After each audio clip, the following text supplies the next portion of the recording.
So today I'm going to introduce three of our recent papers in reducing the hallucinations from large language models. And this will be a very quick overview with 5 minutes for each paper. So I won't go into too much details in the experiments, but you can check out our paper if you are interested.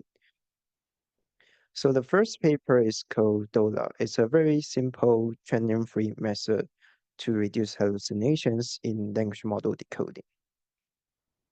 So we start with a very interesting observation from the Llama 7 billion model.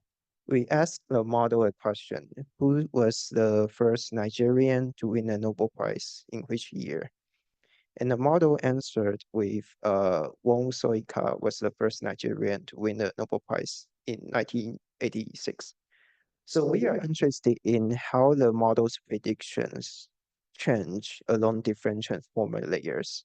So we made this table here to visualize the JS divergence between the early exit output and the final layer outputs.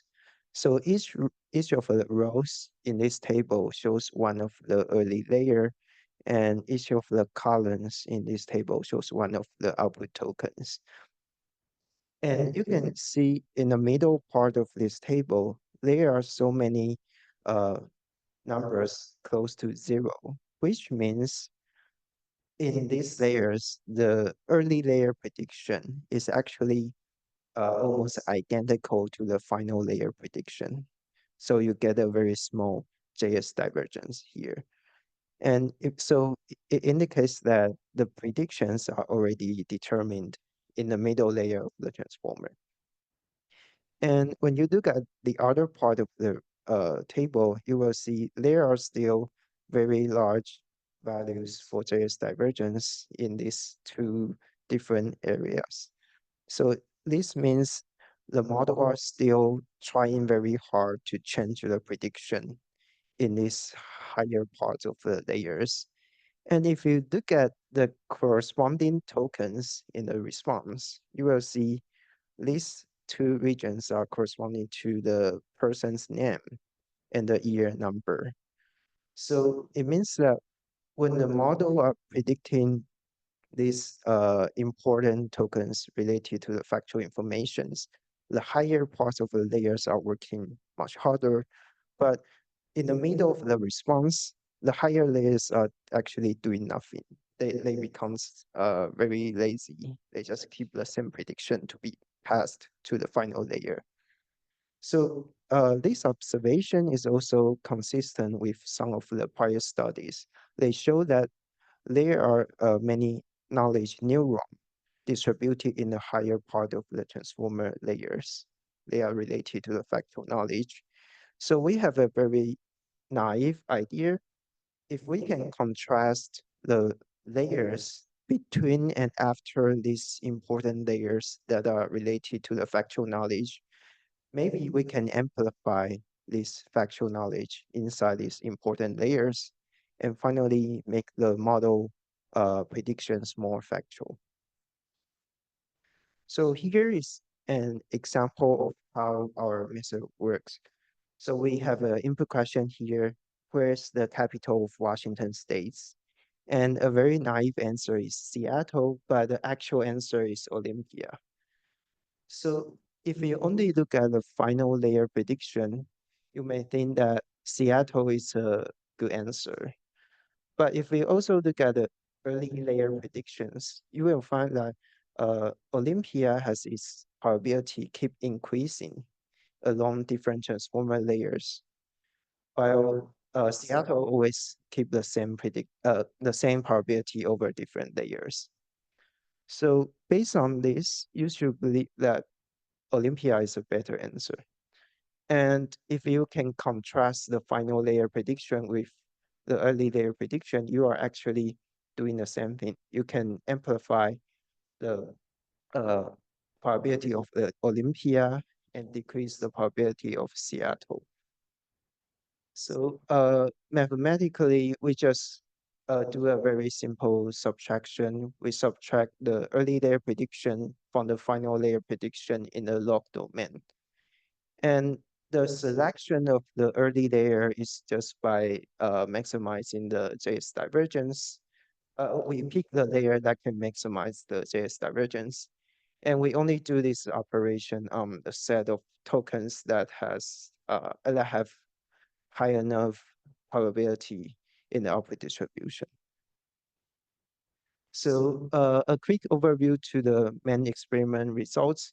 This simple decoding method can improve over truthful QA factor and chain of thought reasoning and instruction following ability. So it gets very consistent improvements. And moreover, after this paper was released, there are so many follow-up papers use DoLa in their vision language models, like Instruct Leap or Lava models. And they also found that uh, DoLa can improve these models in reducing vision hallucinations as well. So that's a pretty surprising result. Okay, so that's the first paper. And the second paper is called Lookback lens. It's a method to detect the hallucinations using attention information. So the motivation of this work is that we know people are using RAG, retrieval augmented generation, to solve the hallucination problem. But we found that it's not always working because the model can just not follow in the context you provided. So we call this problem contextual hallucination. And we empirically found that in 1/3 to half of the time, the model are still generating this type of contextual hallucinations in the summarization and question answering tasks. So this motivated us to think about how to detect these contextual hallucinations using the internal signals from the language models like Llama. So uh, instead of using very common features like hidden states from the transformer, we hypothesized that attention maps are more related to the contextual hallucination because it's a very direct, meaningful measure of how the model's attention was given to the context. So here we try to extract useful signals from the language model. So, but the problem is the attention map is a very big metric. It has too much information. So here we choose to only use a very simple feature called loopback ratio.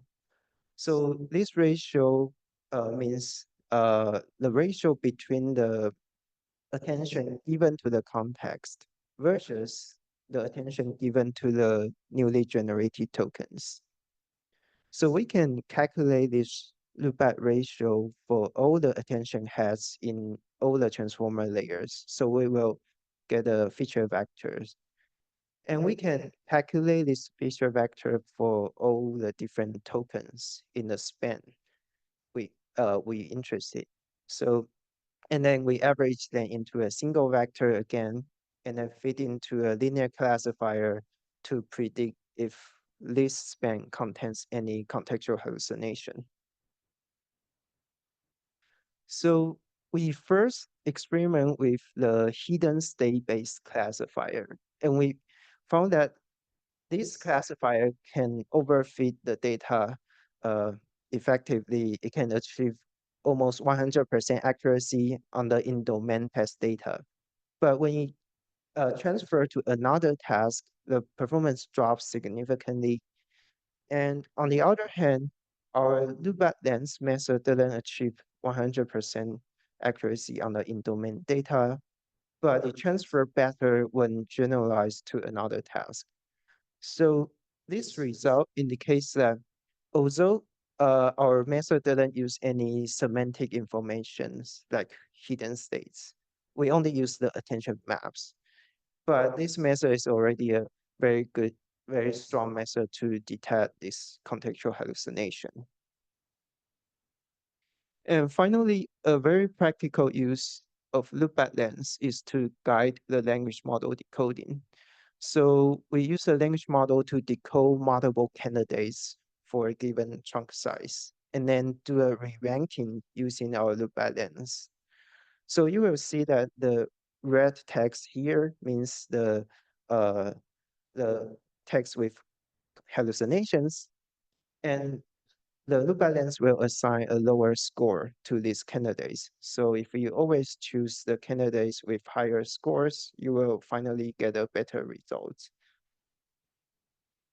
And here we show the balance guided decoding can achieve improvements over different downstream tasks.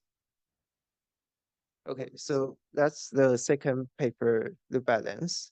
And the third one is called SelfCite.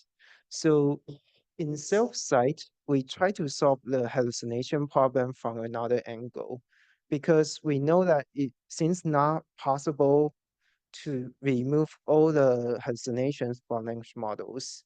So even if the model only hallucinates at 1% of the time, the users will be required to verify the content every time. And it's very time consuming for the users, especially when the uh, problem contains long context document input. So in this case, if the model can also provide a citation, especially for sentence level citation, it will allow the users to easily verify the generated content. For example, the cloud model from Anthropic, they already include the citation API so that you can get sentence level citations after you get a response from the model. And there are also open source solutions like LongCite. They do data generation from the proprietary APIs and then train the model with supervised fine tuning. And there are also other papers doing reinforcement learning with the supervision from external NLI models. But the goal of this project here is that we want to leverage the language model itself to provide a self-supervised reward signal so that we can improve the citation quality without any supervision from external model or data. And the key to achieve this is by context ablation. So the idea of context ablation is that you ask the language model generate a response with the citation, and if the citation is necessary for the response, then removing the cited sentences from the context should prevent the model generate the same response. And on the other hand, if the citation is sufficient to support the response, then if you remove everything not in the citation from the context, then the model should still be able to generate almost the same response. So how can we quantify this idea into a reward signal? We can just measure the log probability of generating the original response. So for example, um, if if the citation was necessary, you should see a big probability drop after you remove the cited sentences from the context. And if the citation is necessary, it is sufficient, you should see the probability holds after you remove everything not in the citation from the context. So we just use this probability drop and probability hold as our necessity and sufficiency score. And then we combine both of them into our reward. And this reward is very cheap to compute. It only needs 2 forward passes. And we can use this reward in the straightforward best of n sampling. We just ask the model to generate response in the citations. And for the citation part, we ask the model generate multiple candidates, and then we just choose the best one based on our rewards. And moreover, we can also just create the preference pairs to do direct preference optimization using SymPO. And in the experiment, we start from the long-side abelian model, and we found that both best of sampling and the CMPO fine-tuning can improve the citation quality. And if you combine both of these two strategies together, you can get even better performance. And this result is not only better than the long-side abelian model, it's also already better than other proprietary APIs. And finally, we also try to test the performance from the Claude citation. It's a very strong model. It achieved the best result on this benchmark, but the Claude model is a much larger language model, so we only use the ABVM model, but our citation quality, the citation F1 score is only behind cloud model from by 2%. So it shows the effectiveness of our proposed method. Okay, so that's the talk for today. And so we introduced these three papers to reduce hallucinations by decoding, detection, and citations.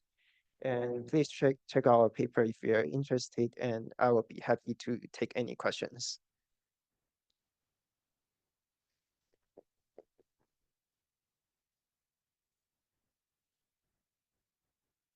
So which part of generated output you verify? Everything or just how you determine which needs to be verified, which generated tokens? Uh, which part of the talk? Create a lot of facts, right?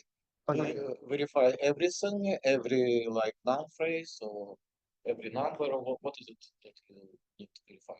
Are you referring to SelfCite. SelfCite? Oh, okay. So the model was already supervised fine-tuned. So the model will generate citation after each of the sentence. That's the kind of the first stage training for the model. And then we just apply our method to the second stage to further improve the citation.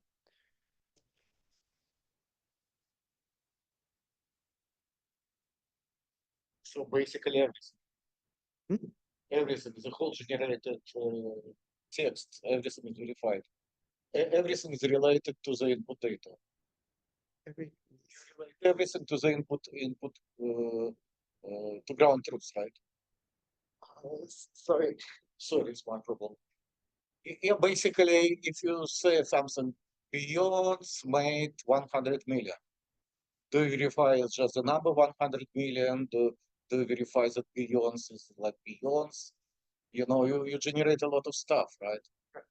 Which one you like for every part of it, and every noun phrase, you find a citation in the source data, or how does it? Uh, no, it's sentence level. So the citation is after the whole sentence. It's not the for the phrase or the words.